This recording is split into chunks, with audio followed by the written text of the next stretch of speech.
So, respected teacher, my dear friends and teammates, and my esteemed opponents, Assalamu alaikum and a very good afternoon to all. Today, we all are having a debate on an amazing, interesting, terrific, and on a disputable topic, which is all in all about the industrialization. That is it a blessing or curse for us? What is this? So, first, I thank God that today I got the chance to speak about this industrialization. Otherwise, these people are just going to destroy our world by promoting this industrialization. So, obviously, I'm not going to support this industrialization at all because I have so many arguments to prove these people wrong.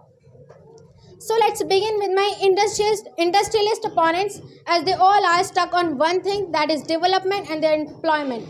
Oh my god, their development and employment has killed me today because I'm just fed up of listening this word employment and development. They're again and again mentioning about the same thing. So here I would like to give answer to all of you that have you ever heard about the jobless growth? You must not have heard about it, because if you heard about it, so you would not say that it's a blessing for us, that industrialization is a blessing for us. You know what? Jobless growth is a growth without jobs and employment in the country. And ever since this industrialization has entered in our world, since then, the jobless growth of every country is on the verge of increasing day by day. Let me tell you about the jobless growth of India. India's jobless growth is 8.7%. According to the data, 8.7%. It is the jobless growth of India. In 18th century, in 19th century, the industrialization came in India, and since then jobless growth rates of India are just verge of increasing day by day.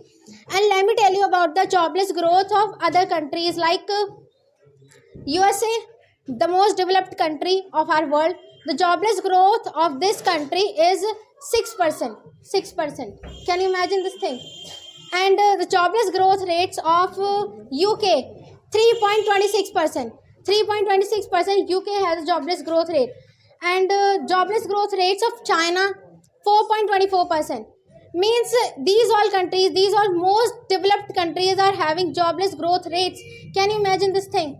Well, I have cleared this thing. Next thing is about water pollution, as we all have studied in our childhood.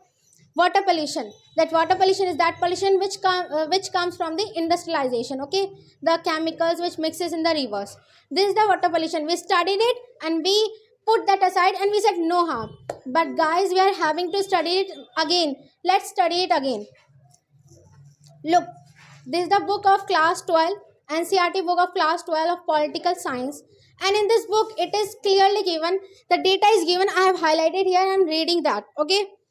According to the 2016 the Human Development Report of UNO, the 66.3 crore population of developing countries drinks the dirty water, drinks unhygiene water. I mean 66.3 crore population is drinking this water which is coming from the industrialization, this water. And it is not enough. It causes the death of more than 30 children every year. Okay. More than 30 children every year it causes the death. And the people who die from the air pollution, the people who die from the noise pollution, from the industrialization, those people's data is apart from this data. And this is the data of only the children who die from the water pollution. Okay. Assalamu alaikum everyone. My name is Mohammed Shan and today we are doing debate on a very amazing topic, that is about industrialization. That it is good or bad? So in my approach, it is totally good. First of all, I would ask question to her. Okay, according to you all, the employment is not increasing because of industrialization. Okay, so suppose there are no industries, so what kind of work will people do? Tell. So as they all are having a confusion that employment increases or decreases, means today we are having this confusion. Do not make confusion. excuses, do not pretend. Just tell me that what am I asking? Here I would like to give example of the Harappan civilization. Let's go 5,000 years ago. There was a civilization, Harappan civilization. Okay, it belonged to India. Okay, it was the world's most ancient civilization, and in this civilization the people of this civilization were so advanced. The survey, according to the survey of 1924, when it was found in India, according to this survey, the things which they used to make by their hands, those things which we make today by the machines, with the help of machines, means the things which we make today by the machines, they made those things by their hand. That's why it is called the modern civilization of the world. So from where did they make those all things? From their hands, from the technology of their mind, from the skills, from training. Okay. Listen, as you are mentioning that earlier we used to make the things by our own hand, and now those things we are making by machines. Why are we making? There is a valid reason. Let me tell you. Suppose there are no industries, and winter has come now, so people need jackets, and people means normal people will make from by hands. Okay, how many jackets can they make in a day? Approximately 10 or 15 jackets. Okay, not more than 15, because there is more work.